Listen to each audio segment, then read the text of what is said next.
الطاهرين لا سيما على بقية الله في الأرضين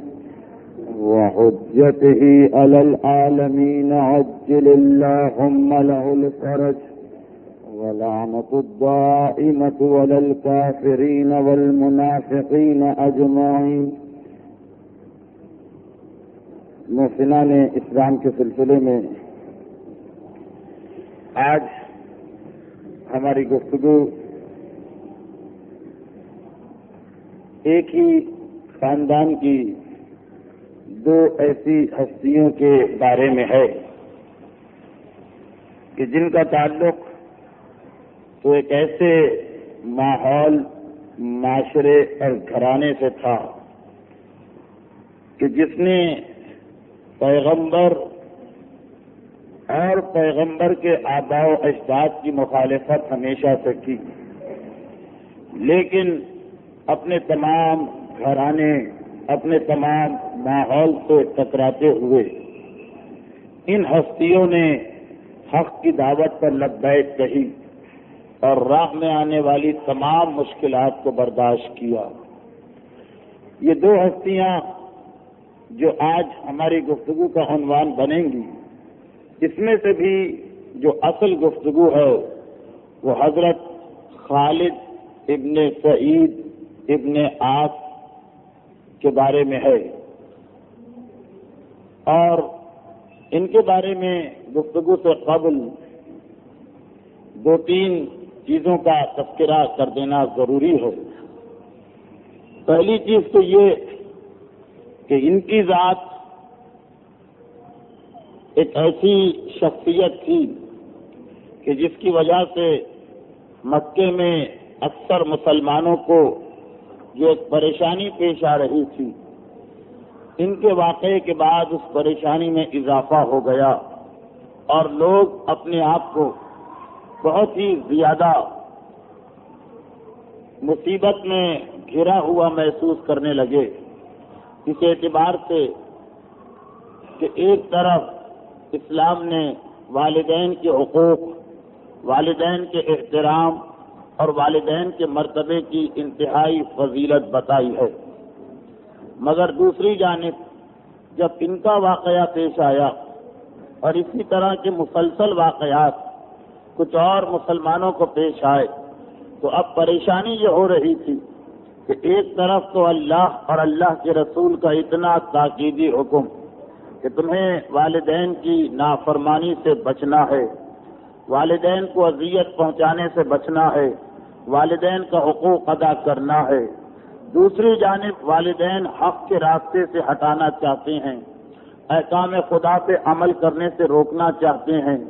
دین کے راستے میں رکاوٹ بن رہے ہیں. اب کیا کیا جائے؟ اگر والدین کی نافرمانی کرتے ہیں تو کہیں خدا کی ناراضگی نہ ہو، اور والدین کا خیال رکھتے ہیں تو دین ہاتھ سے نہ نکل جائے. تو یہ خالد ابن سعید ابن عاص جن کا آج کی گفتگو میں تذکرہ ہوگا، اور مجھے یقین ہے کہ اگرچہ یہ تاریخ اسلام کی اور خاص طور پر ان اصحاب رسول میں سے جو محبان اہل بیت رہے تمام زندگی ایک انتہائی نمایاں مقام رکھتے ہیں، لیکن شاید اکثر لوگوں نے آج پہلی مرتبہ یہ نام سنا ہو کہ اس نام کی بھی کوئی شخصیت اصحاب رسول اور محبان آل محمد میں تھی. لیکن تفصیلات آئیں گی، ان کی عظمت کا اندازہ آپ کو ہوتا چلا جائے گا، اور شاید یہ اندازہ بھی ہو کہ کیا سبب ہے کہ بہت سارے مشہور ناموں پر ان کو ترجیح دی جا رہی. تو خیر، جیسا کہ میں عرض کر رہا تھا کہ یہ سبب بنے کہ مسلمانوں کے ذہن میں یہ مسئلہ ابھرتا چلا گیا، اور پھر سورہ عنکبوت کی آیت نازل ہوئی، وَوَصَّيْنَا الْإِنسَانَ لِوَالِدَيْهِ حُسْنًا وَإِنْ جَاهَدَكَ لِتُشْرِكَ بِي مَا لَيْسَ لَكَ بِهِ عِلْمٌ فَلَا تُطِعْهُمَا، کہ دیکھو ہم نے انسان کو وصیت کی ہے کہ وہ اپنے والدین سے اچھا سلوک کرے اور ان کا احترام کرے، لیکن وَإِنْ جَاهَدَكَ، اگر وہ دونوں تمہیں مجبور کریں لِتُشْرِكَ بِي، کہ تم میرا شریک بناؤ، مَا لَيْسَ لَكَ بِهِ عِلْمٌ، ایسا شریک کہ جس کا وجود نہیں، تو فَلَا تُطِعْهُمَا، پھر تمہاری ذمہ داری ہے کہ ہرگز ان کی اطاعت نہ کرنا۔ اور یہ حکم خدا جب آیا تو مکے کے مسلمانوں نے ایک سکون کی سانس لی کہ اب ہمیں پتہ چل گیا کہ کس انداز سے ہمیں زندگی گزارنا ہے۔ اور اس پریشانی کا سبب جیسا کہ میں نے کہا کہ خالد ابن سعید کے حالات کا ایک واقعہ ہے، اور وہ یہ کہ خالد ابن سعید کا تعلق، یہ ایک انتہائی عظیم شخصیت ہے۔ ان کا تعلق قریش کے ایک ایسے خاندان سے تھا جو ہمیشہ سے بنو ہاشم کے خاندان کا مخالف تھا، یعنی خاندان بنو امیہ۔ حضرت عبد مناف قریش کے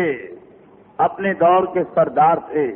ان کے یہاں 2 بیٹوں کی ولادت ہوتی ہے، ایک ہاشم کے نام سے مشہور ہوئے اور ایک کا نام عبد الشمس قرار پایا۔ اور ایک مشہور چیز ہے، بعض تاریخوں میں بھی لکھا ہے،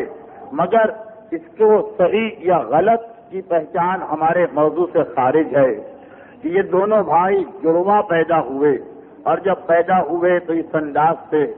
کہ بڑے بھائی ہاشم کے پاؤں کا پنجہ چھوٹے بھائی عبد الشمس کی پیشانی سے چپکا ہوا تھا،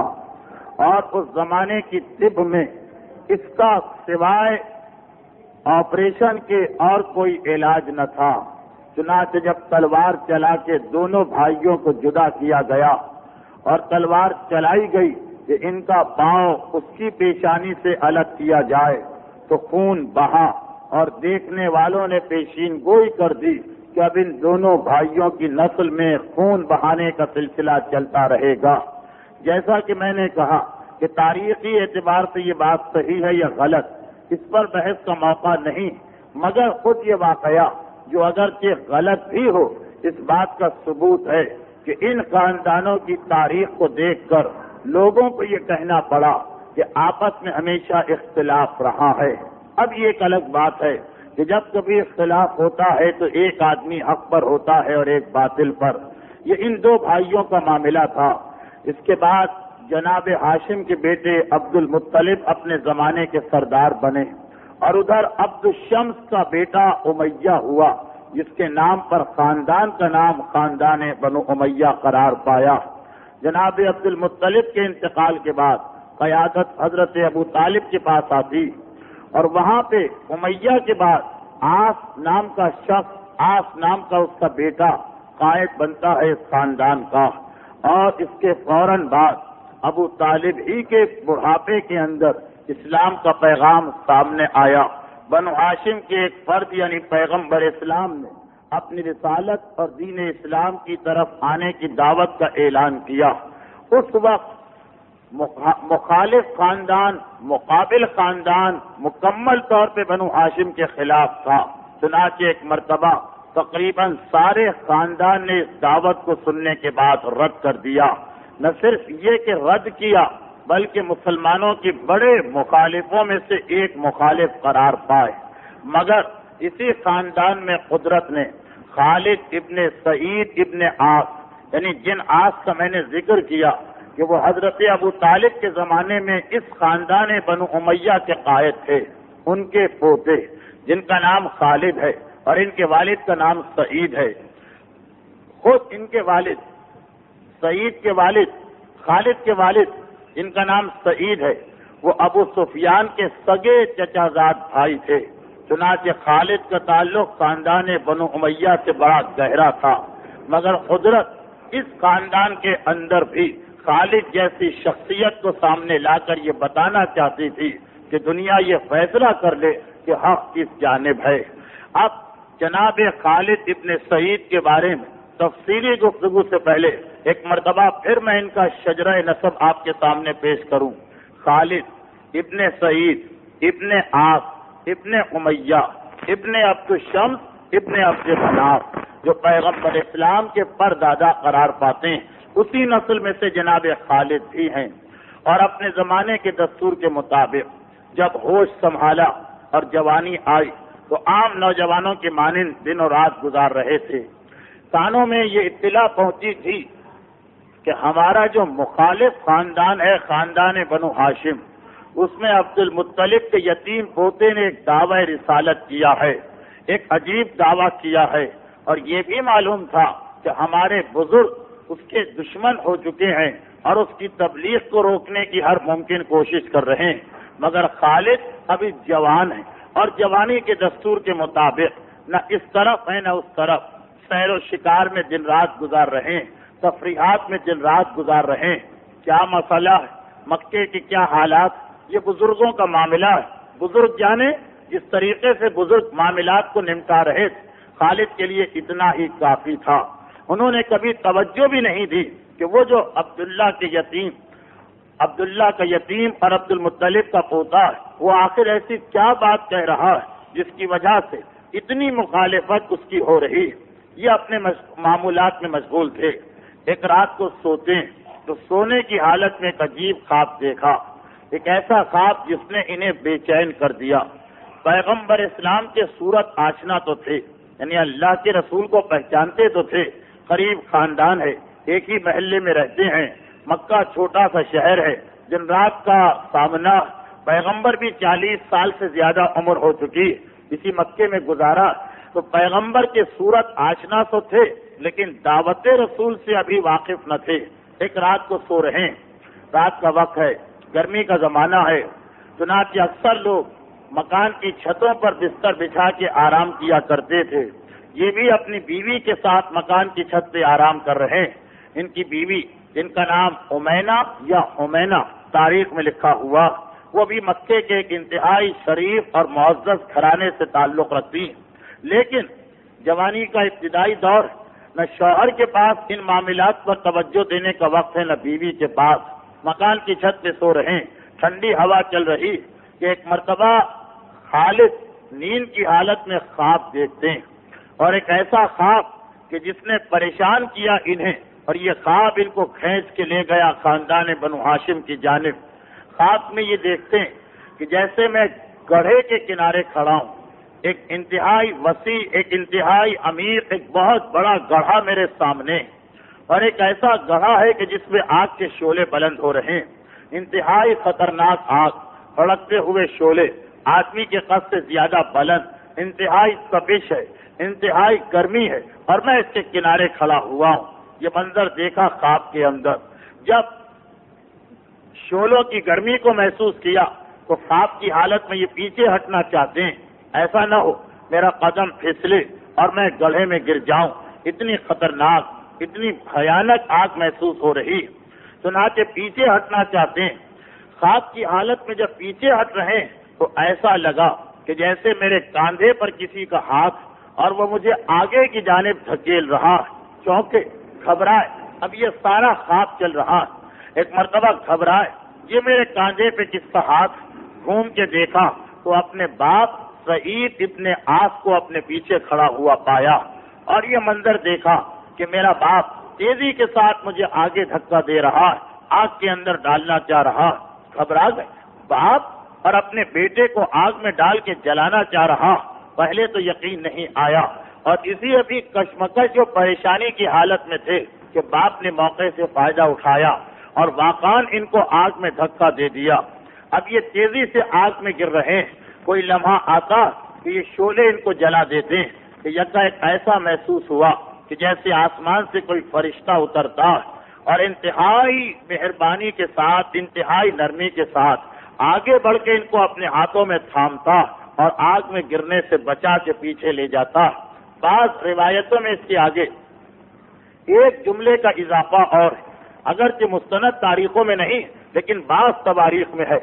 کہ اس فرشتے نے تو اپنے ہاتھوں میں انہیں اٹھایا اور انتہائی مہربانی سے دوبارہ کنارے پہ لے جا کے کھڑا کر دیا، گویا آگ میں جلنے سے بچایا، مگر ان کے والد جو انہیں دھکا دے چکے تھے، چنانچہ تیزی کی حالت میں والد بھی پیچھے سے آگے بڑھے اور وہ آگ کے اندر جا کے گر گئے۔ اور اکثر روایتوں میں صرف ان کا تذکرہ،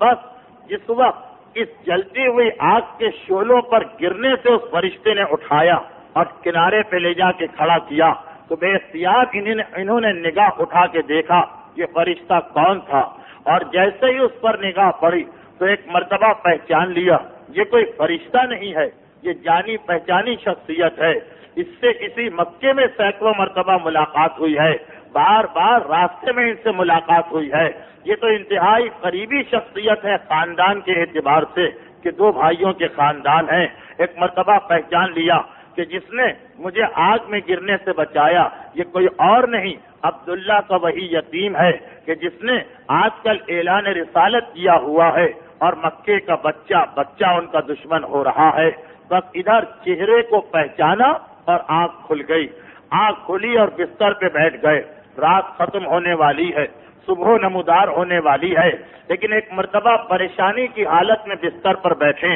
اس خواب کا مطلب کیا ہے؟ جو کچھ میں نے دیکھا یہ حقیقت ہے یا فقط ایک خواب ہے؟ بار بار دل کہہ رہا یہ خواب کی بات ہے, لیکن ذہن بار بار کہہ رہا ہے کہ نہیں, اس میں حقیقت محسوس ہو رہی. اور اگر اس کو حقیقت سمجھیں تو اس خواب کا ایک ہی مطلب ان کے ذہن میں آ رہا ہے کہ میرا باپ مجھے کسی ایسے کام کا حکم دے رہا ہے جس کے نتیجے میں مجھے آگ میں جلنا, اور اس آگ سے مجھے فقط عبداللہ کا یہ یتیم بچا سکتا ہے. چنانچہ جب صبح کا وقت آیا,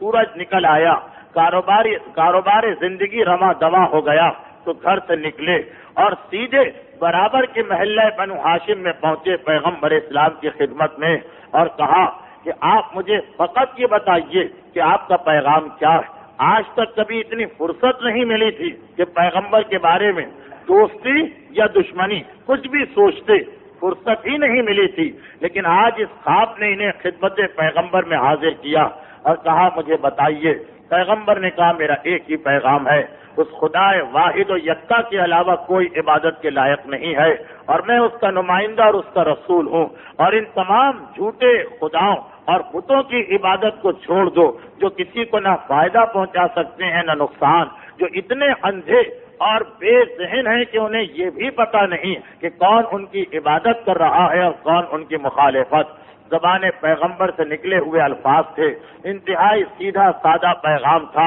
ایک مرتبہ دل میں یہ پیغام اتر گیا اور بے اختیار کہا کہ لا الہ الا اللہ و محمد الرسول اللہ.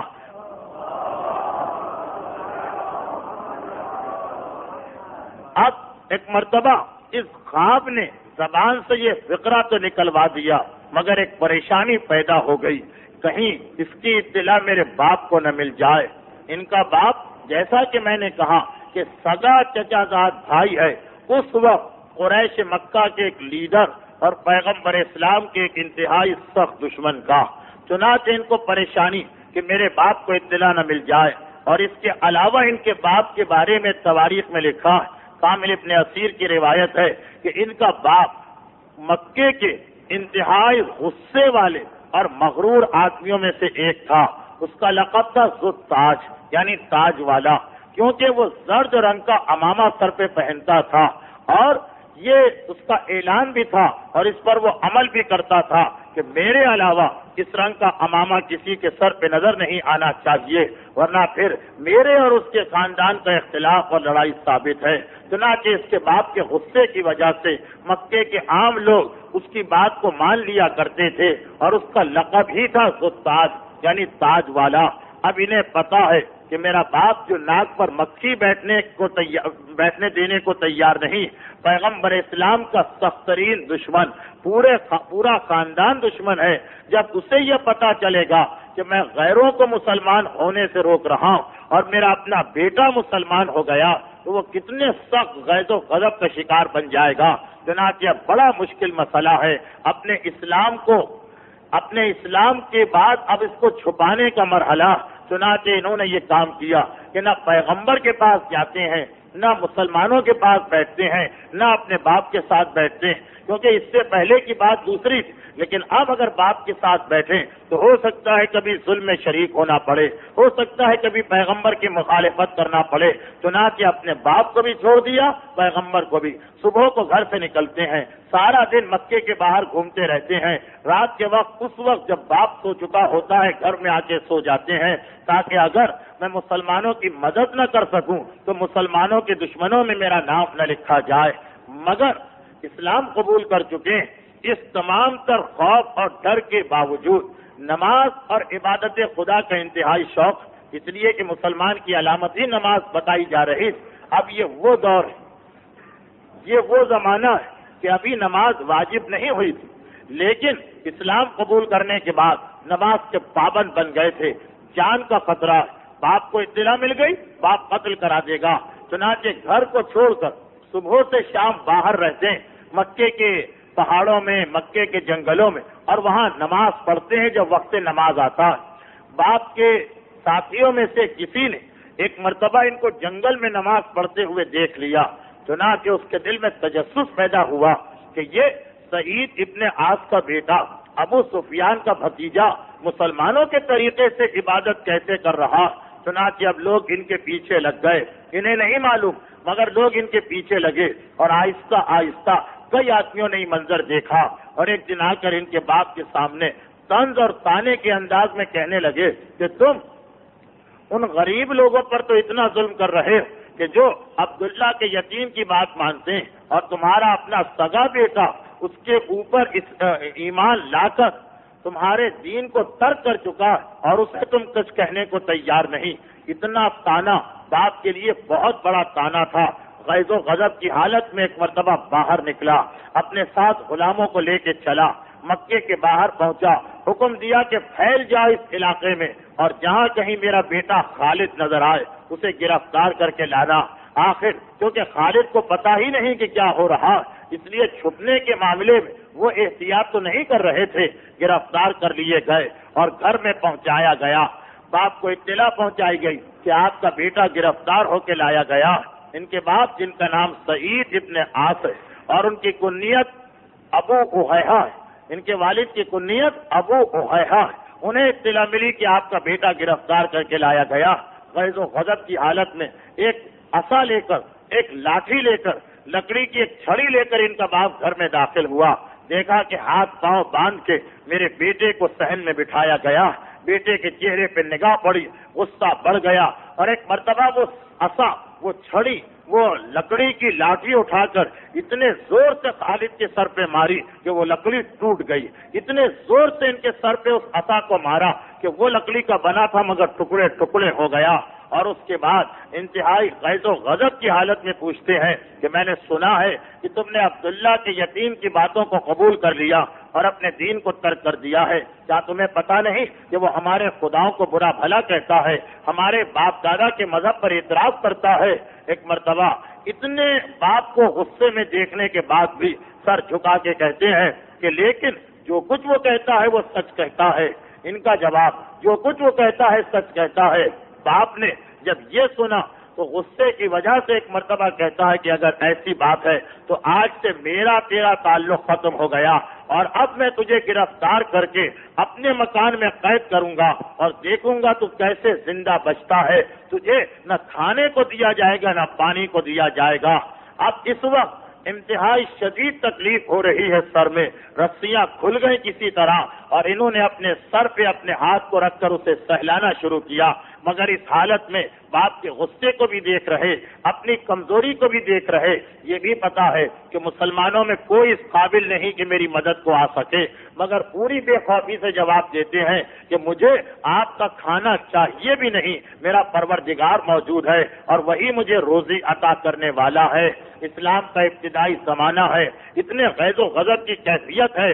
مگر اتنی معرفت والا جملہ ان کی زبان سے نکل رہا ہے کہ آپ جس طرح اکثر آپ نے دیکھا ہوگا والدین میں سے کچھ ایسے بھی ہوتے ہیں جو اولاد کو جب گناہ کے یا حرام راستے پر یا شریعت کے خلاف راستے پہ لے جانا چاہتے ہیں اور اولاد نہیں مانتی ہے تو ان کے پاس یہی ایک دھمکی ہوتی ہے کہ میرا تیرا کوئی تعلق نہیں، آف کر دوں گا، جائیداد سے محروم کر دوں گا، تیرا خرچہ برداشت نہیں کروں گا۔ یہ دھمکی جو آج ایک مسلمان باپ دیتا ہے بعض اوقات اپنی اولاد کو، در حقیقت اس کا آغاز مکے میں اس وقت ہوا تھا جب خالد کے باپ سعید ابن عاص کی دھمکی دے رہے ہیں، اور انتہائی معرفت اور ایمان والا جواب کہ مجھے آپ کے پیسے کی فکر بھی نہیں ہے، مجھے آپ کی طرف سے ملنے والی روٹی چاہیے بھی نہیں ہے، میرا پروردگار زندہ ہے اور وہ میری مدد کرے گا۔ باپ نے یہ سنا، ایک مرتبہ حکم دیا کہ انہیں قید خانے میں لے جا کے ڈال دو۔ ہاتھ پاؤں کو دوبارہ مضبوطی سے باندھا گیا اور قید خانے میں ڈالا گیا۔ 3 دن گزر گئے، نہ کھانے کو کچھ ملا نہ پانی کو کچھ ملا، مگر ایمان پہ قائم ہیں، ایمان پہ ثابت ہیں، اور ایسا لگ رہا ہے کہ قدرت نے انہیں جو گرفتار کرا کے باپ کے گھر میں قید کیا، اس میں بھی پروردگار کی ایک مصلحت تھی، کیونکہ تاریخ یہاں پہ خاموش ہے، صرف اتنا کہتی ہے کہ 3 دن کے بعد ایک مرتبہ انہیں موقع مل گیا باپ کی قید سے فرار ہونے کا، مگر بعض روایتوں سے اندازہ ہوتا کہ در حقیقت باپ کے ظلم کو اور ان کی مظلومیت کو، باپ کے غصے کو اور ان کے توکل کو، باپ کے خلاف عقل عقیدے کو اور ان کے معرفت والے جملے کو سن کر باپ پہ اثر نہیں ہوا، مگر ان کے بھائیوں پہ اثر ہو گیا۔ چنانچہ ان میں سے کسی نے موقع سے فائدہ اٹھا کر انہیں رات کے وقت کھول کر آزاد کیا، اور ایک مرتبہ یہ وہاں سے نکل کے سیدھے خدمت پیغمبر کے اندر آ گئے۔ اب جو باپ سے ایک ڈر تھا، جو ایک باپ سے ایک حجاب تھا، جو ایک تکلف تھا کہ باپ دیکھے گا تو پتہ نہیں کیا کہے گا، وہ تو ختم ہو گیا، کیونکہ معاملہ کھل کے سامنے آ چکا تھا۔ چنانچہ علل اعلان یہ خدمت پیغمبر میں پہنچے اور پیغمبر کے ساتھی بن کے زندگی گزارنے لگے۔ اور جیسا کہ میں نے کہا کہ تاریخ تو خاموش ہے کہ یہ قید سے کیسے نکلے، مگر تھوڑا اندازہ ہو رہا، اور اس کا ثبوت یہ کہ ابھی چند دن گزرتے ہیں، ان کے دوسرے بھائی، چھوٹے بھائی جن کا نام عمر ہے، وہ بھی آ کے پیغمبر اسلام کے پاس اسلام قبول کرتے ہیں، اور کچھ دن اور گزرے، ان کے سب سے چھوٹے بھائی جن کا نام ابان ہے، وہ بھی آ کے اسلام قبول کرتے ہیں۔ لیکن بہرحال یہ تینوں بھائی، جن میں باپ کا زیادہ غصہ بڑے بھائی خالد ابن سعید پر ہے، کیونکہ اس نے یہ سلسلہ شروع کیا خاندان میں، باپ کو زیادہ غصہ اس پر ہے، اور وہ موقع کی تلاش میں ہے، جب موقع ملے میں اپنے بیٹے کو نقصان پہنچا دوں۔ پیغمبر نے ان حالات کو دیکھا، ان سے کہا کہ ان حالات میں تمہارا مکے میں رہنا مناسب نہیں ہے، میں کچھ مسلمانوں کو ملک حبشہ کی جانب بھیج رہا ہوں، تم بھی اس لشکر میں شامل ہو کے چلے جاؤ۔ اس عرصے میں ان کی بیوی بھی اسلام قبول کر چکی تھی، چنانچہ پیغمبر نے شوہر اور بیوی کو اس قافلے میں شامل کیا جو جناب جعفر طیار کی قیادت میں مکہ چھوڑ کے حبشے کی جانب جا رہا تھا۔ یہ 6واں سال تھا اعلان رسالت کو، اور یہ حبشہ کی جانب گئے۔ تاریخ بتاتی ہے کہ وہاں جانے کے بعد یہ خیر و عافیت سے ہو گئے، اور 10 سال انہوں نے وہاں گزارے، اور وہیں پر ان کو ایک سعادت اور ملی، وہیں پہ ان کو ایک شرف اور ملا۔ ایک مسلمان کے لیے اس سے بڑا شرف کیا ہو سکتا ہے کہ وہ پیغمبر اسلام کا نکاح پڑھوائے۔ یہ شرف بھی ان کو حاصل ہوا حبشہ کے اندر پہنچنے کے بعد، اس لیے کہ جب یہ حبشہ پہنچے تو جس قافلے میں یہ گئے تھے، اسی قافلے میں ان کے ساتھ ان کے رشتے کی ایک بہن بھی تھی جن کا نام تھا رملہ، اور یہ رملہ وہ ہیں جو تاریخ اسلام میں ام حبیبہ کے نام سے یاد کی جاتی ہیں، اور یہ ام حبیبہ ابو سفیان کی بیٹی ہیں، اور حاکم شام امیر معاویہ کی سگی بہن ہے، اور یزید کی پھوپھی، ان کا نام رملہ۔ ان کے والد ابو سفیان، آپ نے ابھی دیکھا خالد کے اوپر کتنے مظالم ہوئے۔ خالد کے باپ سعید تو مسلمانوں کے اتنے دشمن نہیں تھے، فقط ناک کا مسئلہ تھا، خاندان کا مسئلہ تھا، مگر رملہ جو تھی ان کے اپنے باپ تو اسلام کے سخت ترین دشمن تھے، اور وہ کسی مسلمان کا وجود برداشت نہیں کر سکتے تھے، مگر ان کی اپنی سگی بیٹی مسلمان ہوئی۔ اور میں آپ کی آسانی کے لیے بجائے ان کے نام کے اب ان کی کنیت کو استعمال کرتا ہوں۔ ان کی سگی بیٹی رملہ مسلمان ہو گئی، اور کیونکہ ان کی لڑکی کا نام حبیبہ تھا اس لیے وہ ام حبیبہ کہلائیں۔ وہ مسلمان ہو گئیں، اور ان کے ساتھ ان کے شوہر عبید اللہ ان کا نام تھا، وہ بھی مسلمان ہو گئے۔ اندازہ آپ کر سکتے ہوں گے کہ جب خالد پر اتنے مظالم ہو رہے تو یہ تو بیٹی ہے اور سگی بیٹی ہے، اس پر کتنے مظالم ہو رہے ہوں گے۔ چنانچہ پیغمبر نے ان کی حالت دیکھی اور انہیں بھی حکم دیا کہ تم بھی اس قافلے کے اندر مکہ چھوڑ کے چلے جاؤ، یہ تمہارے لیے بہتر ہے۔ تو جناب ام حبیبہ اپنے شوہر کے ساتھ مکہ چھوڑ کے حبشہ پہنچی۔ ایک ہی خاندان کے یہ 2 افراد وہاں پہ پہنچے، ایک خالد ابن سعید ہیں جن کے حالات اس وقت ہمارا موضوع ہے، اور ایک خالد ابن سعید کے رشتے کی بہن جناب ام حبیبہ، یہ دونوں وہاں پہنچے، خالد اپنی بیوی کے ساتھ اور ام حبیبہ اپنے شوہر کے ساتھ۔ پھر میں آپ کو یاد دلا دوں کہ ام حبیبہ کے دادا اور خالد کے دادا سگے بھائی تھے، یہ رشتہ یاد رکھیے، دونوں سگے بھائی تھے۔ یہ رشتہ ہے۔ اب جب یہ وہاں پہنچے تو خالد کو اپنے خاندان اور اپنے باپ اور مکے کے کافروں سب سے نجات مل گئی، اور 10 سال تک انہوں نے حبشہ میں بڑے آرام و اطمینان سے گزارے۔ مگر یہ جو ان کے رشتے کی بہن ہے رملہ، ان پر ایک بہت بڑی مصیبت وہاں نازل ہو گئی، ایک بہت بڑی پریشانی کا ان کو سامنا کرنا پڑا، اور وہ یہ کہ ان کے شوہر جنہوں نے مکے میں اسلام قبول کیا، اندازہ کریں ابو سفیان کی سگی بیٹی اور سگا داماد اسلام قبول کر رہا تو اس کے غیظ و غضب کی کیا کیفیت ہوگی۔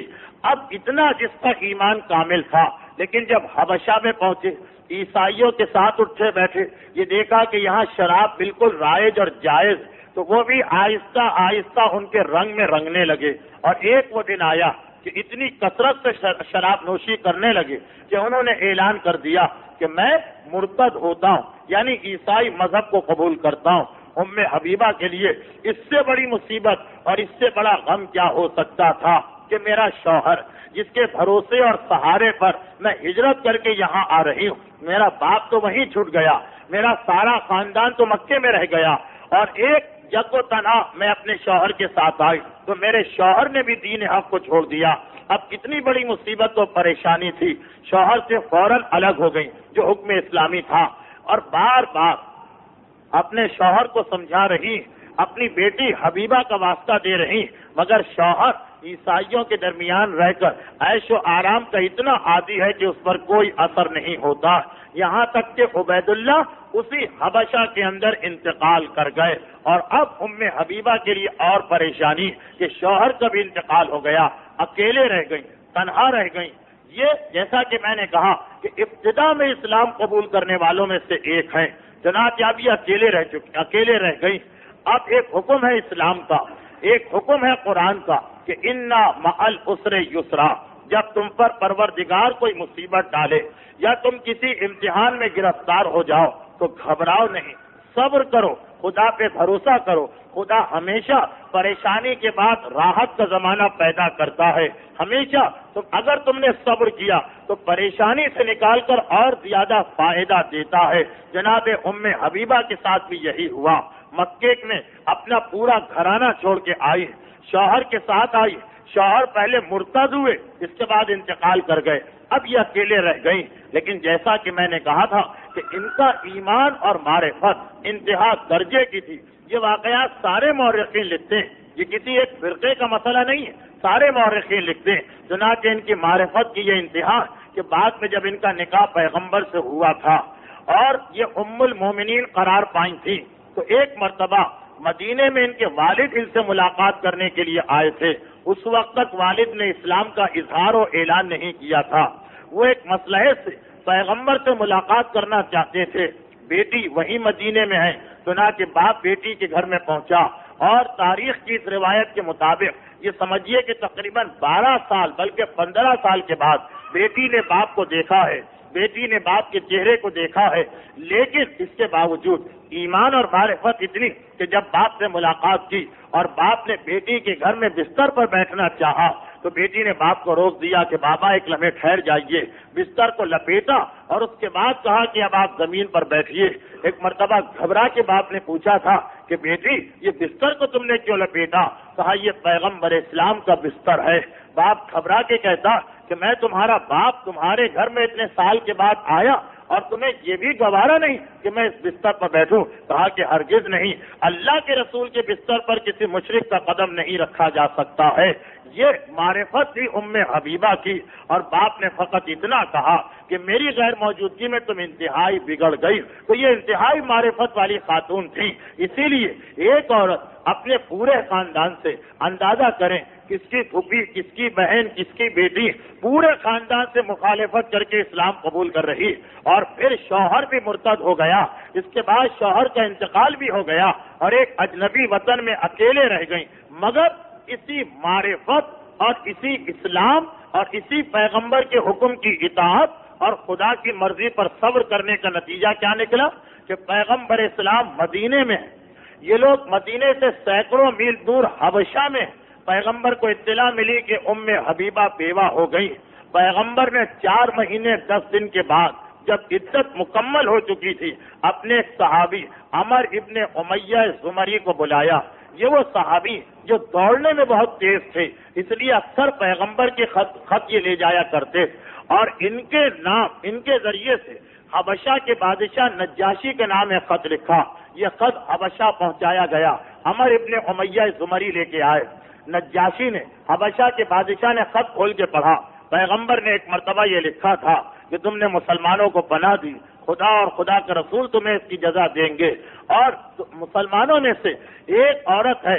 رملہ کہ جس کے شوہر کا انتقال ہو گیا ہے، اب میں یہ چاہتا ہوں کہ تم اس سے دریافت کرو کہ کیا وہ مجھ سے شادی کرنے پر تیار ہے، اور اگر تیار ہو تو تم اپنے ہی علاقے میں میری جانب سے اس نکاح کا انتظام کرو اور اس نکاح کو پڑھواؤ۔ ام حبیبہ کے بارے میں پیغمبر مدینے سے بیٹھ کے رشتہ طلب کر رہے ہیں، چنانچہ نجاشی نے اپنی ایک کنیز کو بلایا اور کہا کہ بہرحال وہ ایک مسلمان عورت ہے، میں جبر نہیں کر سکتا، مجبور نہیں کر سکتا، یہ خط کا پیغام جا کے اسے سنا دو اور جواب لے کے آؤ۔ ام حبیبہ کے پاس یہ کنیز پہنچی، بیوہ عورت، اکیلی عورت، تنہا عورت، اور یہ پیغام پہنچا۔ ام حبیبہ کو پہلے تو یقین نہیں آیا کہ میرا اتنا بڑا اجر و مرتبہ، میرا اتنا بڑا مقام ہو سکتا ہے کہ اللہ کے رسول مدینے میں یہاں پہ موجود، اور خاص طور پر وہاں سے شادی کا پیغام بھجوایا جائے۔ اور جب ایک مرتبہ یقین آیا تو خوشی کی وجہ سے چاندی کے کنگن اور جو سونے کی انگوٹھیاں تھی یہ سب اتار کے اس کنیز کو انعام میں دیں۔ اس سے زیادہ واضح جواب کیا ہو سکتا تھا؟ چنانچہ نجاشی کو جب یہ جواب ملا تو اب یہ دیکھیں ام حبیبہ کا مرتبہ کہ پیغمبر نے یہ نہیں کہا کہ اگر ہاں میں جواب ملے تو یہاں مدینے بھجوا دینا تاکہ میں نکاح کا انتظام کروں، کہا نہیں، وہیں پہ تم میری جانب سے نکاح کا انتظام کروا لینا۔ تو نجاشی کو جب یہ پتا چلا کہ یہ راضی ہیں تو پھر یہ پیغام بھجوایا کہ اب آپ کے نکاح کے سلسلے میں کس سے بات چیت کی جائے۔ تو انہوں نے یہ دیکھ کر کہ میرے خاندان کا ایک شخص یہاں ہے، میرے دادا کی اولاد میں سے ایک شخص یہاں پہ ہے، خالد ابن سعید ابن عاص کو بلوایا اور پورا مسئلہ رکھا اور کہا کہ اب میں آپ کو اجازت دیتی ہوں کہ آپ میری جانب سے جا کر نکاح کے امور کو ٹھیک کریں اور میرا نکاح پڑھوائیں۔ چنانچہ خالد ابن سعید بادشاہ نجاشی کے پاس گئے اور آخر ایک محفل ہوئی، ایک تقریب ہوئی جس میں جناب جعفر طیار کو بلایا گیا،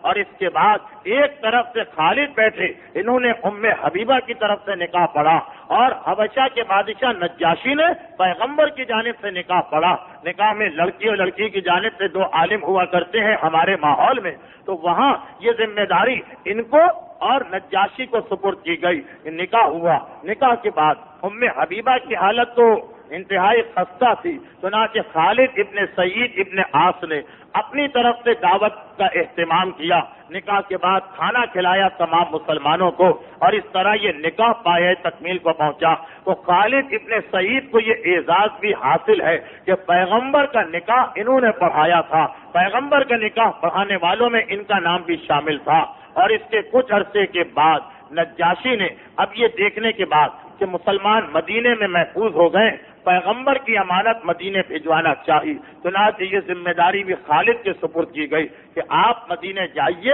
اور پیغمبر اسلام کا جو حرم ہے، پیغمبر اسلام کی جو زوجہ ہیں، انہیں لے جا کے پیغمبر اسلام تک حفاظت سے پہنچا دیں تاکہ میری ذمہ داری ادا ہو جائے۔ میرا اصل موضوع خالد ابن سعید کے حالات ہیں، تو انہیں یہ اعزاز ملا، اور تقریباً 13 سال کے بعد یہ لوگ حبشے سے مدینے کی جانب چلے۔ اچھا، اس عرصے میں وہ لوگ جو شروع میں ہجرت کر کے آئے تھے، ایک ایک دو کر کے مدینے واپس پہنچ چکے تھے، یہ مسلمانوں کا آخری گروپ، آخری جماعت تھی جو یہ مدینے کی جانب جا رہے تھے۔ یہ تاریخوں میں لکھا کہ یہ آخری کشتی تھی جس نے حبشہ کا ساحل چھوڑا، کیونکہ حبشہ اور مدینے کے بیچ میں سرخ سمندر، بحر احمر، ریڈ سی کے نام سے ایک سمندر ہے۔ یہ مسلمانوں کی آخری کشتی تھی، یہ مسلمان مہاجروں کی آخری کشتی تھی جس نے حبشہ کا ساحل چھوڑا اور مدینے پہنچے۔ جعفر طیار، خالد ابن سعید اور پیغمبر کی زوجہ یعنی تمام مومنین و مومنات کی ماں ام حبیبہ اس آخری جماعت میں شامل تھی۔ جب یہ لوگ مدینے پہنچے تو پتا چلا یہ 6 ہجری کا آخر یا 7 ہجری کی ابتدا تھی۔ پتا چلا کہ پیغمبر تو مدینے سے 100 میل دور گئے ہوئے۔ پوچھا کیوں گئے ہیں تو پتا چلا کہ یہودیوں نے انتہائی سرکشی کا مظاہرہ کیا تھا، اور اب خیبر کے علاقے میں پیغمبر گئے تاکہ یہودیوں کا خاتمہ کیا جائے اور ان کو آئندہ مسلمانوں کے خلاف سازش کرنے کی ہمت نہ ہو۔ اب انہوں نے اپنے ساتھ جتنی عورتیں آئی تھیں انہیں تو مدینے میں چھوڑا اور فوراً مدینے سے خیبر کی جانب روانہ ہوئے۔ جب خیبر میں پہنچے تو پتہ چلا کہ ابھی خیبر کا قلعہ فتح ہو چکا ہے اور مسلمان انتہائی خوشی کی حالت میں جشن منا رہے۔ پیغمبر کی نگاہ ان آنے والوں پر پڑی، خصوصیت سے جعفر طیار کو دیکھا تو ایک جملہ پیغمبر کی زبان سے نکلا کہ میری سمجھ میں نہیں آتا کہ آج مجھے کس چیز کی خوشی زیادہ ہے، خیبر کی فتح کی یا جعفر طیار کے چہرے کو دیکھنے کی۔ اور اس کے بعد پیغمبر نے ان سارے مہاجرین کو بلایا، تاریخ میں ہے کہ ایک ایک کو گلے سے لگایا اور اپنے ساتھ بٹھایا، اور ایک حکم اسلامی وہ یہ کہ جب کوئی جنگ ہوتی تو جتنے لوگوں نے جنگ میں حصہ لیا مال غنیمت ان میں برابر سے تقسیم کیا جاتا، اور جو جنگ میں حصہ نہیں لیتے ان کو کچھ نہیں ملتا۔ مگر یہ آنے والے جن میں جعفر طیار کے بعد دوسری اہم شخصیت خالد ابن سعید کی تھی، پیغمبر کو ان کے آنے کی اتنی خوشی ہوئی کہ پیغمبر نے ایک حکم جاری کیا کہ ہر جنگ میں جو فائدہ ہے آج اس کو بدلا جائے گا، اور ان لوگوں کے لیے بھی مال غنیمت سے ایک حصہ نکالا جائے اور انہیں بھی اس میں سے حصہ دیا جائے۔ یہ مجاہد نہیں، یہ خیبر میں نہیں لڑے، مگر پیغمبر نے ان کا اتنا احترام کیا کہ جیسے یہ جنگ میں حصہ لے چکے ہیں اور مال غنیمت ان میں تقسیم کرایا۔ اس طرح خالد ابن سعید ابن عاص جو خاندان بنو امیہ سے ہیں مگر انتہائی درجے محب رسول، واپس مدینے پہنچے، لیکن ان کو ایک بات کا افسوس رہا، ساری زندگی افسوس رہا، وہ یہ کہ جب میں مدینے پہنچا تو اب مکے والوں سے لڑائیاں ختم ہو چکی، کیونکہ مکے اور مدینے کے مسلمانوں میں فقط 3 جنگیں ہوئی تھی، بدر، احد، خندق۔ اس تینوں جنگوں کے بعد یہ لوگ مدینے آئے تھے تو ایک مرتبہ پیغمبر اسلام سے کہنے لگے، اللہ کے رسول بڑا افسوس ہوتا ہے جب ہم یہ دیکھتے ہیں کہ بدر و احد و خندق میں ہم حصہ نہ لے سکے۔ پیغمبر نے کہا، تمہارے فخر کے لیے یہی بات کافی ہے کہ ہر مسلمان نے 1 مرتبہ ہجرت کی، مگر تم لوگوں نے 2 مرتبہ ہجرت کی ہے، تمہیں دوہری ہجرت کا ثواب ملے گا، تو تمہارا مقام و مرتبہ کسی بدر اور احد کے مجاہد سے کم نہیں ہے۔ پیغمبر اسلام یہ اعزاز دے رہے اور پھر تاریخ یہ بتاتی کہ پیغمبر ان سے انتہائی محبت کرتے ہیں، ہر جگہ انہیں ساتھ رکھتے ہیں۔ میں پھر اس بات کو یاد دلا دوں کیونکہ ایک بڑی تعداد بعد میں آئی کہ تذکرہ ہے خالد ابن سعید کا جو خاندان بنو امیہ کی ایک فرد ہیں اور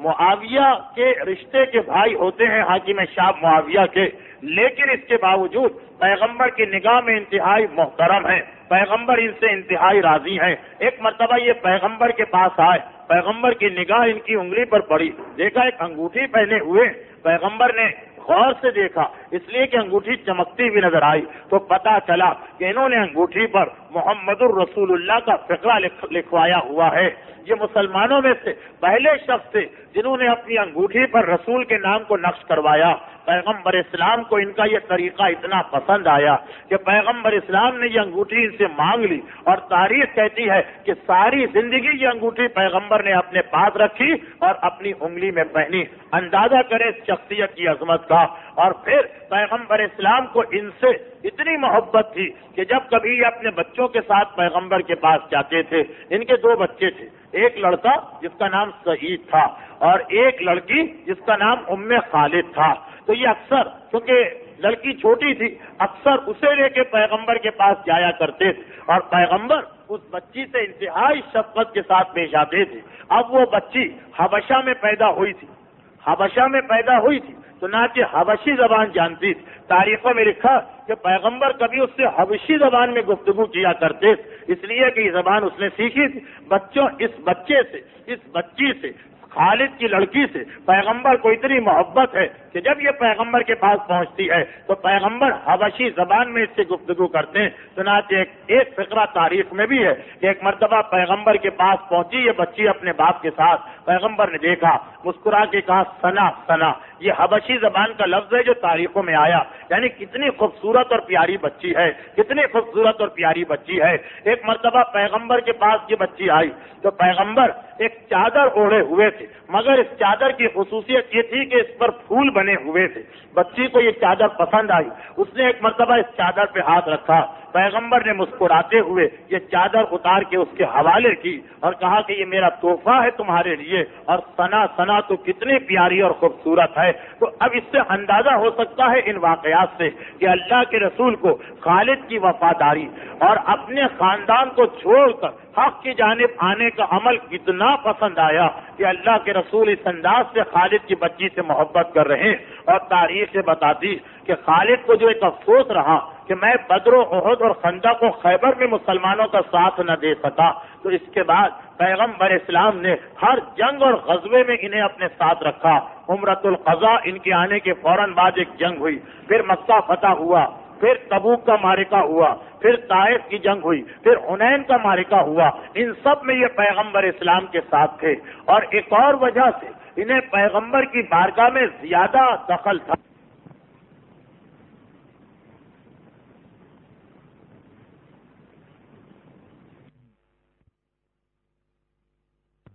شخص تھے کہ جنہوں نے اپنے کفر کے زمانے میں لکھنا پڑھنا سیکھ لیا تھا. چنانچہ جب پیغمبر کے پاس یہ آئے خیبر کے بعد, تو پیغمبر نے اپنے کاتبوں میں جو لوگ کتابت کرتے ہیں, خط وغیرہ لکھتے ہیں, ان کو بھی شامل کر لیا تھا. اور اکثر خط پیغمبر کے یہی لکھا کرتے تھے جس پر پیغمبر اپنی مہر لگاتے. چنانچہ تاریخوں میں تو واضح ان کے خط نظر آتے ہیں. جب ایک مرتبہ بنو ثقیف ایک قبیلہ جس سے جناب مختار کا تعلق, اس قبیلے پر حملہ کیا مسلمانوں نے اور اس قبیلے کی جنگ کامیاب ہوئی, تو اس کے بعد انہوں نے صلح کی پیشکش کی. پیغمبر نے صلح قبول کر لی. وہ صلح نامہ خالد ابن سعید نے لکھا تھا. اسی طرح یمن والوں کو جب پتا چلا کہ کہیں ایسا نہ ہو کہ مسلمان ہماری جانب آ جائیں, وہ آئے پیغمبر کے بعد کہ اللہ کے رسول ہم آپ سے لڑنا نہیں چاہتے, آپ ہمیں امان دے دیجئے. پیغمبر نے خالد سے کہا لکھو ان کے لیے امان نامہ. یہ امان نامہ بھی خالد نے لکھوایا. ان کی بیٹی یہ کہتی کہ میرے باپ اسلام میں پہلے شخص ہیں جنہوں نے خط اور کتابت بسم اللہ الرحمن الرحیم سے لکھنا شروع کی. اس سے پہلے خط اور کتابت میں بسم اللہ الرحمن الرحیم نہیں لکھا جاتا تھا, بلکہ ایک اور فقرہ تھا بسمک اللہم, اے خدا تیرے نام سے شروع کرتا ہوں. یہ پہلے شخص ہیں جنہوں نے خطوں میں, معاہدوں میں, کاغذات کے اوپر بسم اللہ الرحمن الرحیم لکھنا شروع کیا. اور پیغمبر اسلام ان سے اتنا خوش ہیں کہ ان کو اور ان کے 3 بھائیوں کو پیغمبر نے 3 عہدے دیے. ان کو یمن کے اندر بھیج دیا کہ تم جاؤ اور یمن کے وزیر خزانہ ہو, یعنی سارا پیسہ, ٹیکس, زکات, صدقے تم جمع کرو. ان کے دوسرے بھائی کو بحرین بھیجا کہ تم جاؤ اور بحرین میں یہی ذمہ داری. اور تیسرے بھائی کو تیمہ, خیبر اور آس پاس کے علاقے پر مقرر کیا. چنانچہ یہ تینوں پیغمبر کی جانب سے یہ عہدہ ملا. ایک خاندان کے 3 افراد کو, یہ ایک انتہائی عجیب بات ہے اسلام کی تاریخ میں کہ ایک خاندان کے 3 بھائیوں پر پیغمبر کو اتنا اعتماد و بھروسہ کہ مالی معاملات میں تینوں کو پیغمبر عہدہ دے رہے ہیں, اور تینوں بھائی چلے گئے. اب اس کے بعد کچھ ایسے واقعات کہ جن کی سختی کی وجہ سے میں مجبور ہوں کہ بہت جلد ان کو بیان کر کے اشاروں میں بات آپ تک پہنچا کے گفتگو کو اختتام کی منزل پہ لاؤں. یہ تینوں بھائی اپنے اپنے علاقے میں گئے اور پیغمبر نے ان کو مقرر کیا تو پوری دیانتداری سے اپنے فرائض ادا کر رہے ہیں. یکایک ان کو اطلاع ملی کہ مدینے میں پیغمبر کا انتقال ہو گیا اور عجیب انقلاب آ گیا. خاندان اہل بیت سے لوگوں نے منہ موڑ لیا. بس اتنا سننا تھا. بے چین ہو کر تینوں بھائی اپنا عہدہ چھوڑ کے بھاگ کے مدینے میں آئے, اور جب پہنچے تو پتا چلا کہ واقعات حقیقت یہ ہے کہ علی کے ہاتھ پر بیعت کرنے والا کوئی نہیں ہے. تینوں بھائی گھبرا کے پہنچے مولا کے پاس کہ مولا یہ کیا ماجرا ہو گیا. مولا نے ان سے کہا کہ میں نے اپنے کسی ماننے والے کو جنگ کی یا میدان میں نکلنے کی اجازت نہیں دی ہے، تم بھی خاموش رہو۔ ادھر حاکم کو اطلاع ملی کہ یہ تینوں بھائی جنہیں پیغمبر نے مقرر کیا ہے یہاں آئے ہیں، تو بلایا، بیعت کا سوال کیا، انہوں نے صاف انکار کر دیا، بلکہ مسجد میں کھڑے ہو کر کہا، مسلمانوں تمہیں کیا ہو گیا؟ تم نے شجر نبوت کو ترک کیا کہ جس کے سائے نے تمہیں امان دی تھی اور جس کے پھلوں سے تم نے زندگی گزاری تھی۔ ہم اہل بیت رسالت سے متمسک رہیں گے چاہے ہماری جانیں چلی جائیں۔ علل اعلان یہ مسجد نبوی میں کھڑے ہو کر یہ پیغام دے رہے ہیں۔ اور پھر ایک تاریخ کا ایک انتہائی اہم واقعہ جو اس طرح تو بیان نہیں ہو سکتا کہ جب وہ واقعات مکمل ہو گئے تو اس کے بعد پیغمبر اسلام کے 12 صحابی ایک ساتھ نکلے، جس میں سلمان تھے، جس میں ابو ذر تھے، جس میں مقداد تھے اور جس میں یہ تینوں بھائی تھے۔ اور عین اس وقت کہ جب مسجد لوگوں سے کھچا کھچ بھری تھی، یہ 12 گئے اور حاکم کے پاس جا کے ایک سوال کیا کہ بتاؤ کہ تم نے کس لیے اور کس انداز سے اہل بیت کے حق کو چھوڑا، اور ایک عجیب و غریب سوال کیا۔ کتاب احتجاج اور خصال میں یہ پوری روایت ہے۔ تو جب 12 کا وفد پہنچا حاکم کے پاس اور بھری ہوئی مسجد ہے، تو سب سے پہلے نہ سلمان بولے، نہ ابو ذر، نہ مقداد کو اجازت ملی، نہ عمار کو۔ سب سے پہلے خالد ابن سعید کھڑے ہوئے اور کہا کہ اتنے جلد بھول گئے بنو قریظہ کے قبیلے پر جب پیغمبر لشکر لے کے گئے تھے تو ہم سب وہاں تھے، تم بھی بیٹھے تھے، کیا تمہیں یاد نہیں کہ پیغمبر نے ہم سب کو دیکھ کر تمہیں دیکھا تھا اور کہا تھا کہ خدا مجھے حکم دیتا ہے کہ میں یہ امانت تمہارے حوالے کروں، اور تمہارے لیے واجب ہے کہ تم یہ امانت امت کے حوالے کرنا، کہ یاد رکھو میرے بعد میرا جانشین اور وسیع میرا بھائی علی ہوگا۔ کیا تم بھول گئے؟ اور پھر ایک ایک کر کے خالد نے وہ روایتیں یاد دلائیں جو پیغمبر نے علی کے بارے میں ارشاد فرمائی تھی، لیکن وقت کی کمی اور حالات اور موقع جو ہے وہ ایسا نہیں کہ میں اس روایت کو زیادہ تفصیل سے بتاؤں۔ تو اتنے جری تھے اس لیے کہ جو مکے کے کافروں کے مظالم سے نہ ڈرا، اب اسے کیا ڈر محسوس ہوتا کہ وقت بنا کر پہنچے اور مطالبہ کیا کہ بتاؤ حق کیسے ملا یہاں پہ بیٹھنے کا۔ اور اس کے بعد مولا کے حکم سے یہ لوگ واپس اپنے گھروں میں آ گئے۔ حاکم کو اطلاع ملی، اس نے ایک مرتبہ پھر ان 3 بھائیوں کو بلایا اور کہا کہ میں تم تینوں بھائیوں کو تمہارے عہدے پر باقی رکھتا ہوں، اس لیے کہ جسے اللہ کے رسول مقرر کر جائے اس سے زیادہ اور بہتر کوئی ہو ہی نہیں سکتا۔ تینوں نے کہا اللہ کے رسول کے بعد سوائے علی کے ہم اور کسی کے نمائندے بننے کو تیار نہیں ہیں، ہمیں نہیں چاہیے یہ عہدے۔ اور تینوں نے اپنے اتنے اہم عہدے چھوڑے اور گھر میں آ کے بیٹھ گئے۔ لیکن اس کے بعد جب مسلمانوں پر وقت پڑا اور جنگوں کا اور غزووں کا آغاز ہوا، مسلسل جنگیں ہوئیں، تو اس وقت یہ بھائی وہ تھے جو پھر اپنی خدمات پیش کر رہے کہ اب مسئلہ شخصیات کا نہیں ہے، اسلام کا ہے، ہم جائیں گے میدان میں۔ چنانچہ وہ تمام جنگیں جو جھوٹے نبیوں کے خلاف ہوئی، جو ایران کے کافروں کے خلاف ہوئی، جو شام کے عیسائیوں کے خلاف ہوئی، اس میں یہ تینوں بھائی گئے۔ یہاں تک کہ خالد تو وہ شخصیت ہے کہ جن کے اپنے جوان بیٹے، ایک بیٹا، ایک ہی اولاد، ایک بیٹی تھی ایک بیٹا، ایک بیٹا، اسے انہوں نے اسلام پر قربان کیا ان جنگوں میں۔ اور آخر وہ وقت آیا کہ خود بھی 28 جمادی الاول سن 13 ہجری کا ایک جہاد تھا، اس جہاد میں حصہ لیتے ہوئے ایران کے محاذ پر یہ شہادت کے مرتبے کو حاصل کرتے ہیں۔ اور وہ جو تمنا تھی کہ بدر و احد میں ہمیں موقع نہ ملا، وہ تمنا اس منزل پہ جا کے پورا ہوئی۔ یہاں پہ ہمارے علماء اس مقام پر اپنی گفتگو کو تمام کرتے ہیں، لیکن بعض عام مسلمانوں کی تاریخ میں ایک روایت ہمیں اس منزل پر اور نظر آتی ہے، اور وہ یہ ہے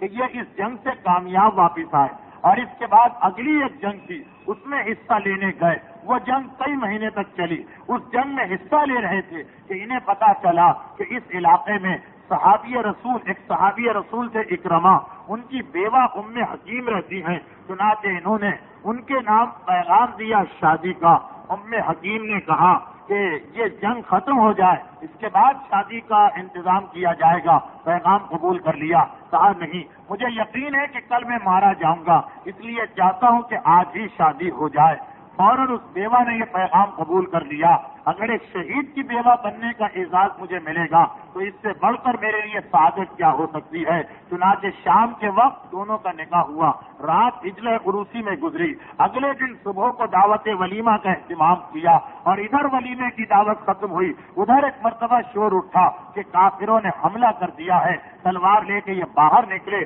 اور ابھی چند قدم چلے ہوں گے کہ یکایک ایرانی فوج کے ایک انتہائی بہادر پہلوان نے ان کے سینے پہ ایسا تیر مارا کہ یہ اسی مقام پر گرے اور شہید ہو گئے۔ ایک دن گزرا تھا شادی کو، ام حکیم کو اطلاع ملی کہ میرے شوہر اس انداز سے شہید کر دیے گئے ہیں۔ غصے کی حالت میں خیمے کی لکڑی کو نکالا اور باہر نکل کر 7 کافروں کو اپنے اس لکڑی سے جہنم واصل کیا، اور اس کے بعد انہیں واپس پلٹا دیا گیا۔ تو خالد ابن سعید ابن عاص ابن امیہ ابن عبد الشمس ابن عبد المناف، یہ وہ شخصیت کہ جن کے فضائل آپ نے سنے، آج ان کا ذکر اختتام کو پہنچا۔ اور جیسا کہ میں نے ابتدا میں عرض کیا تھا کہ انتہائی بدقسمتی یہ کہ جو شخصیت تاریخ اسلام کی اتنی اہم شخصیت، کہ یہ بھی وہ شخصیت کہ سارے مسلمان ان کے حالات میں یہ لکھنے پر مجبور کہ انہوں نے پیغمبر کے بعد علی کے سوا کسی اور کی حاکمیت کو نہیں مانا، لیکن غیروں کو چھوڑیں۔ ہمارے اپنے بچے اور جوان بھی ایسے ہیں کہ جن میں سے اکثر نے ان کا نام ہی نہیں سنا، اور آج جب تذکرہ ہوا تو ایک بڑی تعداد یہ کہے گی کہ پہلی مرتبہ ہمیں پتا چلا کہ اس نام کی بھی کوئی شخصیت گزری جس کے فضائل آپ نے سنے، کہ جن کو خاص کے ذریعے دین کی رہبری ہوئی، جنہوں نے پیغمبر اسلام کا نکاح پڑھوایا، جن کی انگوٹھی پیغمبر اپنی انگلی میں پہنتے ہیں، اور جن کی بیٹی وہ کہ پیغمبر اسلام اپنی اولاد کی مانند محبت اور شفقت کا اظہار کیا کرتے ہیں۔ اتنی عظیم ہستی کہ 3 بھائی اور تینوں نے اپنے اتنے بڑے عہدے چھوڑ دیے کہ پیغمبر اسلام کے بعد ہمیں عہدہ نہیں چاہیے، پیغمبر اسلام کے بعد ہم اپنے اتنے بڑے عہدے کو چھوڑتے ہیں، اس لیے کہ صحیح مسلمان اور صحیح مومن کی پہچان ہی یہی ہے کہ وہ حق کے معاملے میں نہ عہدے کا خیال کرے، نہ پیسے کا خیال کرے، نہ کسی اور چیز کا خیال کرے۔ اور یہی سبب ہے کہ صحیح مومن کی بخشش کا قیامت کے دن وعدہ کیا گیا، اور جو ایسا مومن کہ زبان سے اپنے آپ کو مومن کہہ رہا مگر اس کا ایسا ایمان کہ وہ اپنے امام کے لیے چند پیسے خرچ کرنے سے گھبراتا، اس کے بارے میں امام نے یہ کہا کہ ایسے مومن کو سب سے زیادہ حیرت اس وقت ہوگی جب وہ قیامت کے میدان میں پہنچے گا، بڑے فخر سے پہنچے گا، بڑی خوشی سے پہنچے گا، اس لیے کہ وہ یہ سمجھ کے پہنچے گا کہ قبر میں جو عذاب مل گیا مل گیا، اب قیامت میں تو امام موجود ہے میری بخشش کرانے کو۔ اور پتہ چلا کہ سب سے پہلے امام ہی اس کے گریبان کو پکڑ کر خدا کی بارگاہ میں کھڑا کریں گے، خدا بندہ یہ ہم پر ظلم کرنے والا ہے جس کا مقدمہ ہم لے کے تیری بارگاہ میں آئے ہیں۔ تو مومن جن کے سہارے پر قیامت کے میدان میں پہنچے گا وہی اسے لے جا کے کھڑا کر دیں گے اور کہیں گے خدا بندہ ہمارے اور اس کے درمیان انصاف کر۔ اور جب مومن گھبرا کے پوچھے گا امام سے کہ مولا میں نے آپ پر کیا ظلم کیا، تو امام کہیں گے تیرے مال میں ہمارا حق یعنی خمس واجب ہو گیا تھا مگر تو نکالنے پہ تیار نہ تھا۔ جس کا ایمان اتنا کچا کہ امام کے نام پہ اپنی دنیاوی دولت کا ایک حصہ قربان کرنے کو تیار نہ ہو، وہ کیسے یہ سمجھ سکتا ہے کہ ان عظیم اور جلیل القدر صحابیوں کے ساتھ قیامت کے میدان میں اسے کھڑا کیا جائے گا۔ امام کہہ چکے ہیں کہ اپنے آپ کو ہمارا شیعہ کہہ رہے ہو، پہلے سمجھ لو کہ ہمارا شیعہ کون ہوتا ہے۔ سلمان ہمارے شیعہ ہیں، ابو ذر ہمارے شیعہ ہیں، عمار ہمارے شیعہ ہیں، مقداد ہمارے شیعہ ہیں، مالک اشتر ہمارے شیعہ ہیں۔ تو یہ سب شیعہ ہیں، ان کے ساتھ کھڑا ہونے کے لیے اگر ہم ان جیسے نہ بن سکیں تو کم سے کم ایسا بھی نہ ہو کہ کنجوسی کا اتنا مظاہرہ کہ امام کا حق ہمارے مال میں ہے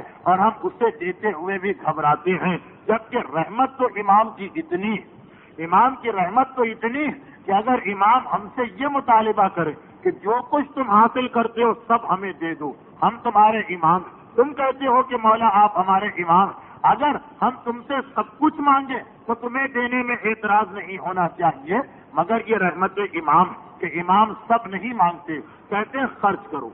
جائز طریقے سے خرچ کرو، جب خرچ کرنے کے بعد بچ جائے تب ہمیں دے دو۔ ارے اگر بچت کو بھی امام مانگے تو کوئی حرج نہیں، مگر رحمت، اچھا بچ گیا، ہم تمہاری پوری بچت بھی نہیں مانگتے، جتنا بچ جائے 5 روپے میں 4 روپے اپنے لیے رکھو، 1 روپیہ لا کر امام کو دے دو۔ وہ امام جو پہلے ہی اتنی سہولت و آسانی دے چکا، کیونکہ اصول کافی میں یہ روایت ہے کہ بحرین کا ایک آدمی امام کے پاس پہنچا 80,000 درہم لے کے، روپے 2 روپے 5 روپے نہیں، 80,000 درہم، 80,000 درہم آج کے حساب سے 3.5 لاکھ روپے بنتے ہیں۔ یہ 1400 سال پہلے کی بات ہے۔ بحرین کا علاقہ وہ تھا کہ جہاں موتیوں کی تجارت کے لیے مشہور تھا، تو دولت لوگوں کے پاس بہت ہوتی تھی۔ 80,000 درہم لے کر خدمت امام میں آیا، مولا یہ آپ کا خمس ہے کہ جو میں دینا چاہتا ہوں، مگر دینے کا طریقہ ایسا کہ لگا کہ جیسے یہ پیسے دے کر امام پر کوئی احسان کر رہا ہے۔ مولا بس یہ آپ اپنا حصہ لے لیجئے تاکہ میری جان چھٹ جائے، میرے مال کے اندر جو آپ کا حصہ شامل ہو گیا اس کی وجہ سے میں بڑا بے چین تھا، میرا دل چاہتا تھا کہ آپ کا حصہ الگ کر دوں تاکہ باقی مال میں آرام سے استعمال کروں۔ انداز ایسا کہ جیسے تکبر ہے، غرور ہے، امام کا حصہ دے کر امام پر احسان کر رہا۔ امام نے سنا، اصول کافی کی روایت، ایک مرتبہ اس کے پیسے کو ہاتھ لگانے سے انکار کر دیا، لے جاؤ، ہمیں تمہارا مال نہیں چاہیے، ہمیں یہ خمس نہیں چاہیے۔ امام پیسے کی خاطر یا پیسے کی وجہ سے تو حق نہیں لے رہے، جذبہ دیکھنا، نیت دیکھنا، دیکھنے والا کس نیت سے دے رہا، کہا کہ یہ لے جاؤ، ہمیں نہیں چاہیے۔ اے شخص، تو نے یہ خیال کیا کہ 80,000 دینار ہمیں دے کر باقی سب کچھ تیرا ہو گیا؟ غلط ہے، خدا نے یہ دنیا ہمارے لیے بنائی۔ اب جو آدمی بھی اس دنیا سے کوئی چیز حاصل کرتا ہے وہ گویا ہمارے مال سے کوئی چیز حاصل کرتا ہے، جتنا وہ کمائے سب ہمارا حق ہے، لیکن ہم نے اپنے ماننے والوں پر یہ رعایت اور رحمت کی ہے کہ اس میں سے وہ خرچ کریں، جتنا دل چاہے خرچ کریں، بشرطیے کہ حلال طریقے سے ہو۔ خرچ کرنے کے بعد جو بچ جائے اس کو بھی اپنے لیے رکھ لیں، فقط ایک حصہ ہم کو دے دیں۔ یہ امام کی طرف سے ایک نعمت، ایک رحمت، ایک سہولت ہے، مگر مومن اس کے دینے سے بچنے کے بھی 1000 بہانے تلاش کرتا ہے۔ چنانچہ خمسی کے مسئلے پر گفتگو ہو رہی تھی، زیادہ وقت مجھے نہیں لینا ہے، بس چند 1-2 مسئلے جو پچھلے ہفتے بیان ہوئے، تھوڑی اس کی اور تفصیل آپ کے سامنے آ جائے اور آج کی گفتگو اختتام کو پہنچے۔ تو میں نے گزشتہ ہفتے عرض کیا تھا کہ اگر کسی کے مال میں خمس واجب ہو گیا اور اس نے خمس نہیں نکالا تو اب اس کے لیے اپنے مال کو استعمال کرنا حرام ہے۔ وہ آدمی خود اپنا مال استعمال نہیں کر سکتا، نہ کھانے میں، نہ پینے میں، نہ لباس میں، نہ مکان میں۔ اس کے لیے اپنے مال کو خرچ کرنا حرام ہے، جس کے مال میں خمس واجب ہو گیا اور وہ نہیں نکال رہا۔ صرف ایک مسئلہ یہ تھا کہ اس کے لیے تو حرام ہے، مگر جو اس کے ساتھ اس کے بیوی، بچے، ماں باپ رہتے ہیں یا دوست اس کے یہاں آتے ہیں، ان کے لیے اس کے ساتھ کھانا پینا، کپڑے پہننا، لباس بنانا، مکان میں رہنا، کیا یہ صحیح ہے یا غلط؟ تو میں نے عرض کیا تھا کہ آقا خوئی کے نزدیک تو بالکل صحیح۔ وہ فرماتے ہیں کہ اس صورت میں جو کچھ وبال اور گناہ ہے وہ نہ دینے والے پر ہے، مگر جو اس کے ساتھ رہنے والے یا اس کے گھر میں آنے والے یا اس کے مہمان ہیں، نہ ان پر خمس واجب ہے، نہ ان کی کوئی ذمہ داری ہے۔ آقا خمینی فرماتے ہیں کہ نہیں، اگر یہ پتہ چل گیا کہ جو کھانا اس نے اپنے گھر میں ہمارے لیے تیار کیا یہ اس پیسے سے ہے جس سے خمس واجب تھا، اگر یہ پتہ چل گیا بیٹے کو کہ میرے باپ نے جو کپڑا مجھے لا کر دیا اس پر خمس واجب تھا، اگر یہ پتہ چل گیا بیوی کو کہ میرا شوہر جس مکان کے اندر رہ رہا ہے اور میں بھی اس کے ساتھ رہ رہی ہوں، اس مکان پہ خمس واجب ہے اور نہیں دیا گیا، تو پھر یہ کہ جس پر واجب ہے وہ تو ہے ہی گناہ گار اور استعمال نہیں کر سکتا۔ دوسروں کے لیے گناہ تو نہیں ہے مگر اس چیز کا استعمال کرنا جائز نہیں۔ یہ ایک مسئلہ پچھلی دفعہ آ چکا ہے۔ اس میں فقط ایک بات بتانا کہ یہ اس وقت ہے جب ہم کو یقین ہو جائے کہ جو کپڑا یا مکان یا کھانا ہمارے باپ نے یا بیٹے نے یا بھائی نے یا شوہر نے جس کے ساتھ ہم رہتے ہیں اس نے بنایا، ایسے پیسے سے بنایا جس پر خمس واجب ہے۔ کیا مطلب اس مسئلے کا؟ اس مسئلے کا مطلب یہ کہ خمس واجب ہوتا ہے اس پیسے پر جو سارا سال پڑا رہے اور اس کے بعد آدمی اس کا خمس نہ نکالے۔ اب اگر ایک آدمی اس کے پاس سارا سال پیسہ رہتا ہے اور وہ اس کا خمس نہیں نکالتا ہے. مگر کچھ پیسہ ایسا بھی ہے جو اس کے پاس اسی مہینے آیا، اسی ہفتے آیا، اس میں سے اگر وہ کوئی چیز بنا کے دے رہا تو یہ حرام نہیں، اس کو ہم استعمال کر سکتے ہیں. ایک آدمی کے پاس ایک ایسا پیسہ جو سارا سال اس کے پاس پڑا رہا، اس نے خمس نہیں نکالا، اس میں سے اگر وہ کھانا لائے، کپڑے لائے، مکان بنائے تو یہ ہے کہ حرام ہے، اس کے لیے بھی اور ہمارے لیے بھی، چاہے ہم اس کے دوست ہوں یا مہمان، رشتہ دار ہوں یا ساتھ میں رہنے والے. لیکن اگر خمس اس کا جس پیسے میں واجب ہے وہ تو اپنی جگہ ہے، نہیں نکالتا، خمس گناہ گار ہے. مگر جو کپڑا ہم کو بنا کے دے رہا یہ اسی مہینے کی تنخواہ کا ہے یا اسی مہینے کاروبار کی آمدنی کا ہے، جو مکان اس نے خریدا وہ اسی مہینے یا اسی 6 مہینے کی آمدنی کا ہے، جو کھانے کا پیسہ گھر میں آ رہا وہ اسی مہینے کی آمدنی کا ہے. تو اب یہ حرام نہیں ہے ہمارے لیے، یعنی مہمان کے لیے، دوست کے لیے، بیٹے کے لیے، بیوی کے لیے یہ حرام نہیں. دوسرے الفاظ میں کہ جو آدمی خمس نہیں نکالتا، خمس نہیں نکالتا، اس کا وہ پیسہ تو حرام کا ہے جس پر خمس واجب ہے اور وہ نہیں نکال رہا ہے. مگر وہ پیسہ کہ جو اسی مہینے کا ہے، جس پر 1 سال نہیں گزرا، 1 مہینے یا 2 مہینے یا 4 مہینے، 6 مہینے کا ہے، سال نہیں گزرا، اس میں سے اگر وہ ہم کو کچھ دے تو ہمارے لیے اس کا استعمال بالکل جائز ہے. تو اب جو بیٹے یا بیوی یا بوڑھے والدین سوال پوچھتے کہ بھئی ہمارے گھر میں جو کمانے والا ہے وہ خمس نہیں نکالتا ہے تو ہم کیا کریں؟ تو کوئی صاحب کے نزدیک تو پہلے بھی کوئی مسئلہ نہیں تھا، آقا خمینی کے نزدیک مسئلہ تھا، مگر اس شرط کے ساتھ کہ اگر آپ کو پتا چلا کہ جو کھانا وہ ہم کو کھلا رہا یہ ان پیسوں میں سے ہے جو سال بھر اس کے پاس رکھے رہے، پھر اس نے خمس نہیں نکالا اور پھر اس سے کھانا تیار کیا تو کھانا حرام، پھر کپڑے پہننا حرام. اگر پتا چل جائے کہ نہیں، جس پر خمس واجب ہے وہ پیسہ تو الگ ہے، یہ پیسہ اس کے اسی مہینے کی آمدنی کا ہے تو اس کا استعمال جائز ہے. یا اس میں ایک صورت اور ہو سکتی ہے، ہمیں پتہ نہ ہو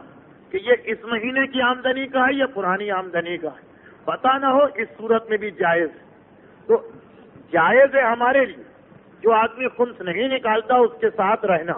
اور اس کے پیسے سے کھانا، کپڑے، مکان اور دوسری چیزوں کا انتظام کرنا، یہ سب جائز، جب تک کہ یہ یقین نہ ہو جائے کہ جو پیسہ وہ خرچ کر رہا یہ وہ پیسہ ہے جس پر 1 سال گزر گیا تھا. اور عام طور پر یہ ہے کہ مکان کو چھوڑ کر کپڑے یا کھانے پینے کا سامان یہ تو آدمی اسی سال اسی مہینے کی آمدنی سے بنا خرچ کرتا، اس لیے اس میں اتنا مشکل مسئلہ نہیں. اچھا، اب ایک مسئلہ اور میں بتا دوں اور خمس کی گفتگو کو ختم کروں. وہ مسئلہ یہ ہے کہ جس آدمی نے اب تک خمس نہ نکالا ہو، لوگ پوچھتے ہیں کہ اب ہم کیا کریں. میں نے اس مسئلے کو کئی دفعہ بتایا ہے، ایک دفعہ اور بتا رہا ہوں. جس آدمی نے اب تک خمس نہیں نکالا، پہلے تو یہ دیکھے مجھ پر خمس واجب ہے یا واجب نہیں ہے. واجب ہے سے کیا مطلب؟ میں نے پچھلے دفعہ بھی عرض کیا تھا کہ خمس کا مسئلہ اتنا اہم ہے کہ جب اسے پوری اہمیت کے ساتھ بتایا جاتا ہے تو وہ لوگ بھی خوفزدہ ہو جاتے ہیں جن پر خمس واجب نہیں ہے، اور وہ سمجھتے ہیں کہ جیسے ہم بھی مجرم ہیں. تو پہلے تو یہ دیکھیں کہ خمس واجب ہے یا نہیں. خمس کس پر واجب نہیں ہے؟ جس کی آمدنی کم ہو اور جائز خرچہ زیادہ ہو. کتنے ہی ایسے لوگ ہیں کہتے ہیں کہ 1 مہینے کی تنخواہ میں بڑی مشکل سے مہینہ گزرتا ہے، ہم کاروبار کرتے ہیں، سارا سال بڑی مشکل سے اتنا پیسہ ملتا کہ اپنے گھر کو چلا سکے. انکم ٹیکس والی بات نہیں ہو رہی، حقیقت میں خدا والی بات ہو رہی کہ فیصلہ آدمی کو خود کرنا ہے کہ اگر جو ملازمت وہ کر رہا اس کے اندر جو تنخواہ مل رہی وہ اتنی کم ہے کہ اس کا اپنا گزارا نہیں ہو رہا، یعنی قرضہ لینا پڑتا یا بڑی مشکل سے بس کھینچم تان کر کے ہوتا ہے، تو اس پر خمس واجب نہیں. یا کاروبار کرنے والا آدمی، ضروری نہیں ہے کہ ملازمت والا، کاروبار والا آدمی مگر کاروبار کی حالت خراب ہے،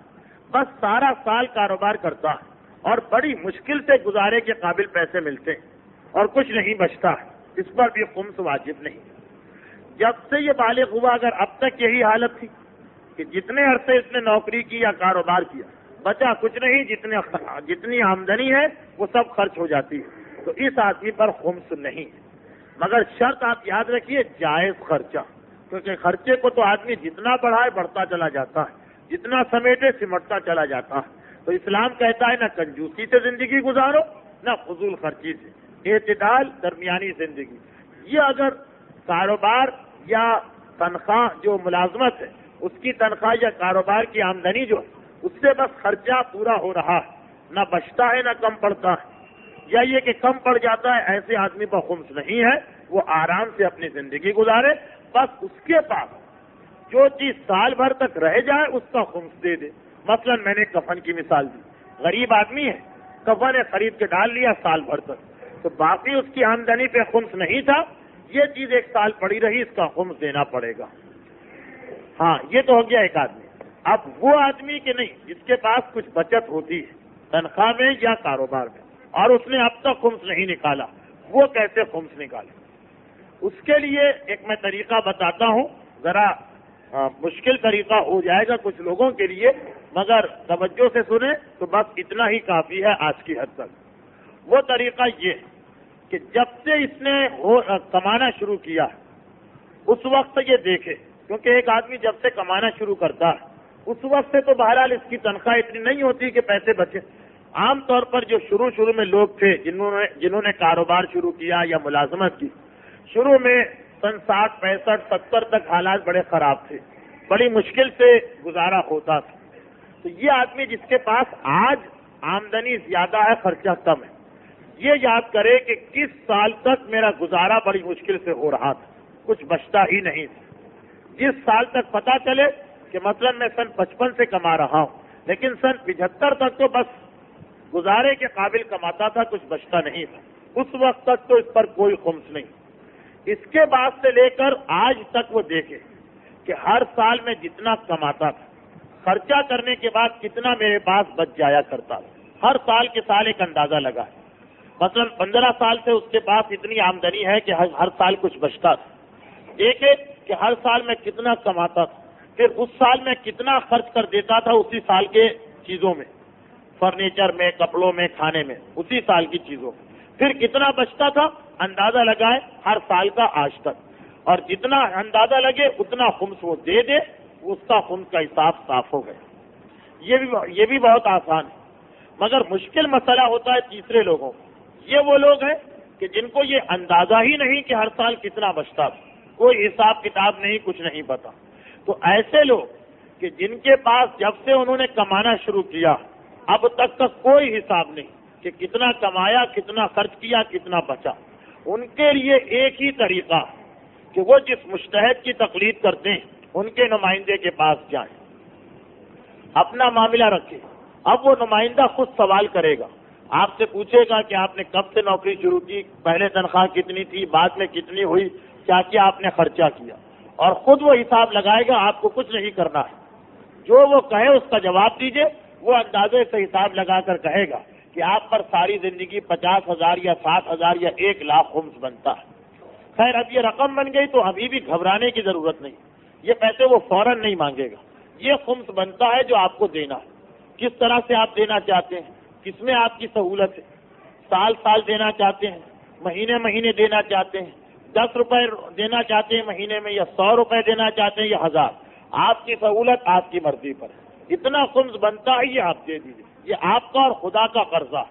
ہمارا کام صرف اس کو وصول کرنا ہے۔ اب جس طرح سے آپ کے لیے دینا آسان، آپ اپنی مرضی سے بتائیے اور اس کے مطابق وہ آپ کی سہولت دیکھ کے آپ کی قسط بتا دیں گے۔ تو ایسا آدمی جس کے پاس کوئی حساب نہیں کہ کتنا میں نے کمایا، کتنا خرچ کیا، وہ اگر خمس نکالنا چاہے صرف یہ ایک طریقہ۔ اور یاد رکھیے غفلت بہت بری چیز، ایسا نہ ہو کہ موت آ جائے اور انسان کے سارے منصوبے دھرے رہ جائیں۔ اچھا ایک بات اور یاد رکھیے، آخری بات، جتنا اہم خمس نکالنا ہے اتنا ہی اہم اسے صحیح مقام تک پہنچانا بھی ہے۔ جتنا اہم خمس نکالنا ہے اتنا ہی اہم اسے صحیح مقام تک پہنچانا ہے۔ تو جتنا خمس آپ نکالیں گے اس کے برابر سے 2 حصے ہو جائیں گے۔ ایک حصہ جو ہے وہ امام کا کہلائے گا، بالکل برابر سے 2 حصے۔ 10 روپے خمس ہے تو 5 اور 5، 1 لاکھ روپے خمس ہے تو 50,000 اور 50,000۔ ایک حصہ تو امام کا ہے، اس میں نہ ہمیں بولنے کا حق ہے، نہ رائے دینے کا حق ہے، نہ کچھ کہنے کا حق ہے۔ امام کا حصہ جا کر امام کے نائب کے حوالے کرنا ہے، اور امام کا نائب جو ہے وہ آج کے مجتہدین ہیں جن کی آپ تقلید میں ہیں، ان کا جو نمائندہ آپ کے شہر میں ہے یہ جا کر آپ ان کے حوالے کر دیں۔ اس میں دیکھتے وقت آپ کو یہ بھی نہیں دیکھنا کہ فلاں اچھا ہے، فلاں خراب ہے، فلاں صحیح ہے، فلاں غلط۔ یہ ہمارا پیسہ ہی نہیں کہ ہم اس میں یہ ساری پابندیاں لگائیں۔ جن کا پیسہ ہے ان کا نائب یہاں بیٹھا ہوا ہے۔ اب فرض کیجئے کہ آپ نے کسی سے قرضہ لیا، جس سے آپ نے قرضہ لیا اس نے ایک آدمی بھیجا کہ میرا آدمی آ رہا ہے، اس کو دے دو۔ اب وہ جو آدمی آئے آپ پر واجب ہے اس کو دے دو، چاہے معاذ اللہ میں کہہ رہا ہوں یہ شرابی ہو، چاہے یہ جواری ہو، چاہے یہ غنا سننے والا ہو، چاہے یہ جھوٹ بولنے والا ہو، اس کے کردار کا ہم سے تعلق نہیں ہے۔ جس نے اس کو بھیجا ہے وہ جانے، اس کا کام جانے۔ ہم کو تو اسے قرضہ دینا، اس نے کہا اس کے ہاتھ میں رکھ دو تو آپ اس کے ہاتھ میں رکھ دیں۔ جو بعض لوگ اپنی عقل بیچ میں لے آتے ہیں، فلاں کو دو، فلاں کو نہ دو، فلاں مثلا بہت عیش و آرام سے، اس کو کیسے دے دیں؟ یہ ہمارا پیسہ نہیں اور کوئی مستحق کا پیسہ نہیں کہ ہم اپنی مرضی سے خرچ کریں۔ یہ امام کا پیسہ ہے، امام کا نمائندہ جس حالت میں بھی ہو اس حالت میں ہمیں امام کا حق اس کے حوالے کرنا ہے تاکہ ہماری ذمہ داری بچے۔ اور باقی حصہ، آدھا حصہ سید کا ہے، یہ غریب اور مستحق سادات تک پہنچانا ہے۔ آقا خمینی کہتے ہیں کہ اس کو دینے میں بھی آپ ہمارے نمائندے سے اجازت لے لیجیے، لیکن آقا خوئی کہتے ہیں کہ اس کو آپ اپنی مرضی سے دے سکتے ہیں، بس شرط یہ ہے کہ اس میں 3 باتیں پائی جائیں۔ سید ہو، کیسے پتا چلے کہ سید ہے؟ اگر آپ ہی کے شہر کا رہنے والا ہے تو جو آدمی اپنے محلے میں سید کے نام سے مشہور ہے سب اس کو سید کہتے ہیں، بس وہ سید مان لیا گیا ہے شرع۔ اس سے شجرہ طلب کرنا یا گواہی طلب کرنا غلط ہے۔ ہاں اگر کوئی باہر سے آدمی آ رہا ہے تو اس کے لیے ضروری کہ 2 عادل گواہی گواہ دیں کہ یہ سید ہے، مگر اپنے شہر میں رہنے والا جس علاقے میں اگر وہاں سید کے نام سے مشہور ہے اس کو آپ اس کا حق دے دیجیے۔ تو سید ہونا چاہیے، 12 امامی شیعہ ہونا چاہیے اور مستحق ہونا چاہیے۔ مستحق کے معنی اس کی جائز آمدنی کم ہو، خرچہ زیادہ ہو۔ جیسا کہ میں اکثر کہتا ہوں کہ فرض کیجیے ایک سید 800 روپے یا 1000 روپے کما رہا ہے، مگر اس کے 7 بچے ہیں، ایک اس کی مثلا بیوہ بہن ہے، 2 اس کے چھوٹے بھائی، اس کے بوڑھے والدین، وہ خود، اب یہ 15-20 کا کنبہ۔ ظاہری سی بات ہے کہ اس کے لیے آج کے دور میں 700 یا 800 روپے یقیناً انتہائی کم ہوں گے۔ اب اس کے اندر یہ کہنا کہ ہم اس کو کیوں کم سے، یہ تو دفتر میں ملازم ہے، یہ تو نوکری کر رہا ہے، یہ تو تنخواہ لے رہا، یہ کوئی معیار نہیں ہے کہ جو نوکری کرے وہ امیر ہے، جو تنخواہ لے وہ امیر ہے۔ معیار کیا ہے کہ آمدنی کم ہو، جائز خرچہ زیادہ ہو، جو جائز خرچہ بس اس کو دے دینا ہے۔ یہ نہیں دیکھنا کہ بالکل پھٹا پرانا کپڑا پہن کر انتہائی مسکین بن کے جو آئے وہی سید، وہی غریب۔ اسلام نے غریب کی 2 قسمیں کی ہیں، ایک کو کہا جاتا ہے مسکین، ایک کو کہا جاتا ہے فقیر۔ فقیر جس کے پاس کچھ نہ ہو، مسکین کچھ ہو اس کے پاس، اچھا خاصا ہے مگر جتنا خرچہ ہے اس سے کم، تو یہ خمس دونوں کو دیا جا سکتا ہے۔ اور انتہائی غلط طریقہ ہے کچھ ایسے لوگوں کا جو سہم سادات کو اپنے پاس جمع کر کے رکھ لیتے ہیں کہ جب کوئی مستحق آئے گا تو دیں گے، یہ آئے گا تو دیں گے، غلط طریقہ ہے۔ وہ آئے گا نہیں، آپ کی ذمہ داری ہے کہ آپ کے مال میں خمس واجب ہو گیا۔ اگر ایسا ہو کہ دنیا میں کوئی غریب نہ رہے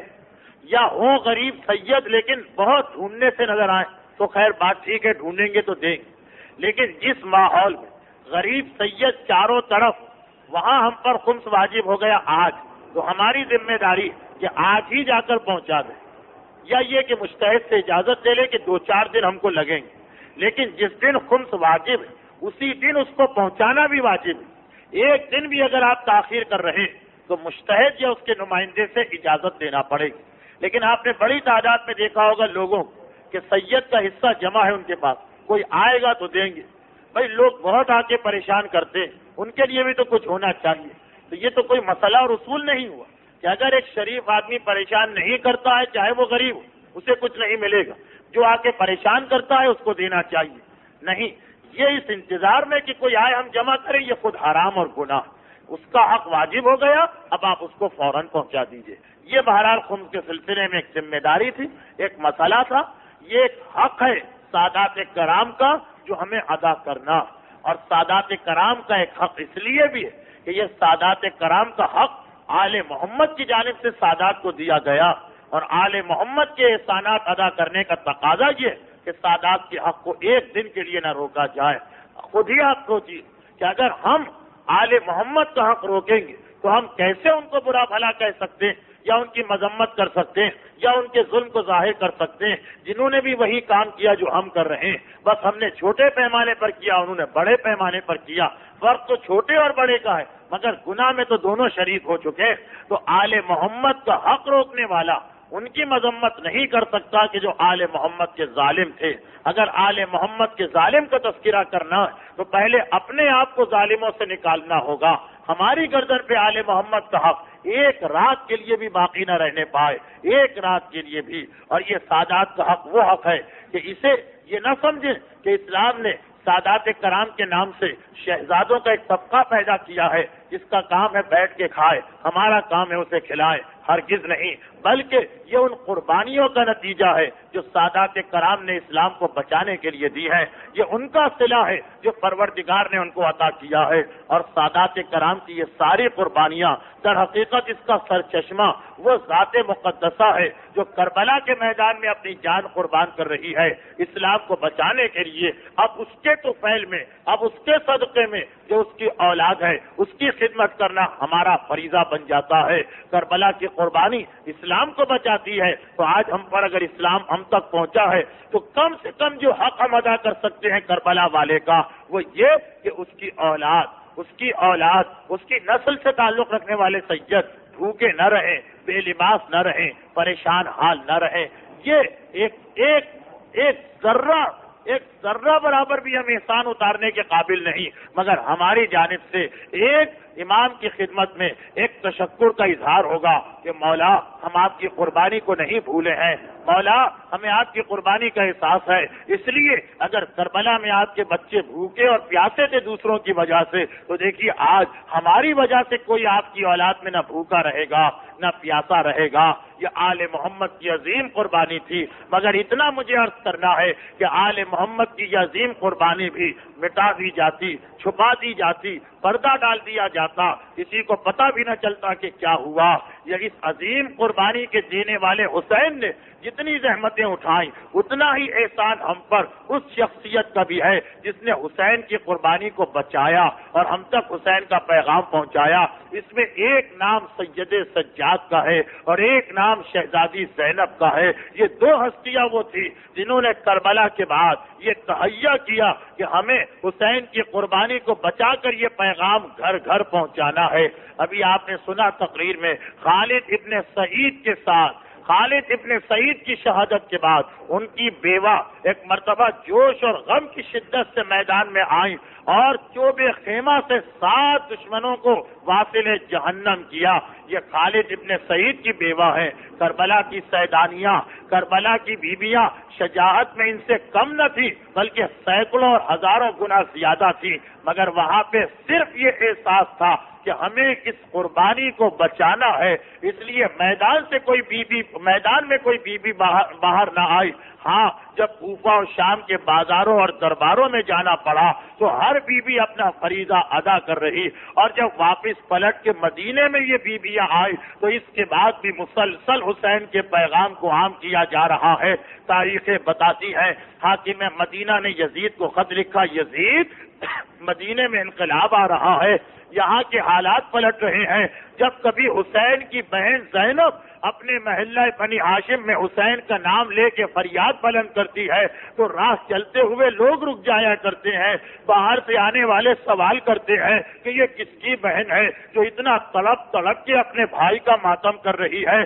یہ کس کی بہن ہے کہ جو اس طرح سے اپنے بھائی کے بارے میں فریاد کر رہی ہے. یزید زینب کا یہ ماتم کہیں انقلاب نہ لے آئے. یزید نے لکھا زینب کو مدینے سے باہر نکالو. زینب مکے پہنچی، وہاں پہ بھائی کی صفے ماتم بچھا کے بیٹھی کہ اے مکے والو دیکھو میں وہ زینب ہوں کہ جس کا بھائی بھوکا اور پیاسا کربلا کے میدان میں شہید کیا گیا. یزید کا خط آیا کہ زینب کو مکے سے بھی جلا وطن کرو، ایک ایک شہر میں زینب کو بھیجا جا رہا اور زینب ہر شہر میں اپنے بھائی کا ماتم کرتی ہوئی جا رہی ہے، حسین کا نام پھیل رہا ہے، حسین کا پیغام پھیل رہا ہے کہ اتنے میں زینب کو اطلاع ملی کہ میرے بھتیجے سید سجاد کو مدینے سے گرفتار کر کے شام لے جایا جا رہا ہے۔ بس ایک مرتبہ زینب کو کربلا کے میدان میں حسین سے کیا ہوا وعدہ یاد آ گیا، تڑپ کے مدینے پہنچی، سید سجاد سے کہا بیٹا تیری پھوپھی بھی تیرے ساتھ چلے گی،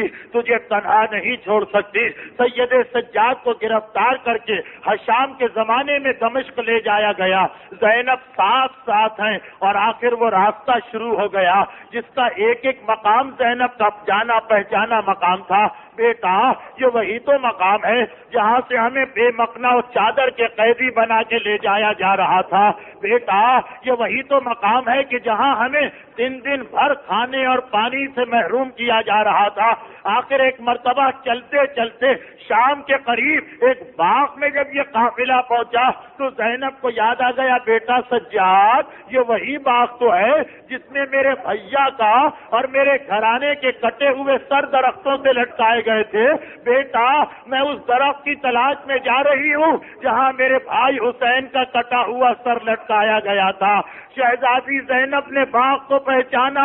اور اس درخت کو پہچان لیا، یہی وہ درخت تھا جہاں میرے ماجائے حسین کا کٹا ہوا سر لٹکایا گیا تھا۔ حسین یاد آئے، ایک مرتبہ درخت کو دیکھ کے صدائے فریاد بلند کی اور علی کی بیٹی بے ہوش ہو کے زمین پہ گری۔ اب تاریخ کہتی ہے کہ قریب سے ایک نہر گزر رہی تھی جو باغ میں پانی لے جاتی تھی، زینب نہر میں گری، پانی کا سلسلہ رکا، ظالم باغبان تلاش میں نکلا یہ کس نے پانی کا سلسلہ روکا ہے۔ زینب پہ نگاہ پڑی، زینب پانی کی نہر میں بے ہوش پڑی ہے۔ ارے کاش زینب کو ہوش میں لانے کی فکر کرتا، یہ پوچھتا کہ آپ پہ کیا پریشانی گزری۔ نہیں، ایک مرتبہ اس حالت کو دیکھا، ہاتھ میں بیلچہ تھا، پوری طاقت سے بیلچہ اٹھایا اور زینب کے سر پہ بیلچے سے وار کیا۔ علی کی بیٹی، فاطمہ کی بیٹی زینب شام کے قریب اس باغ میں شہادت کی منزل پر پہنچ رہی ہے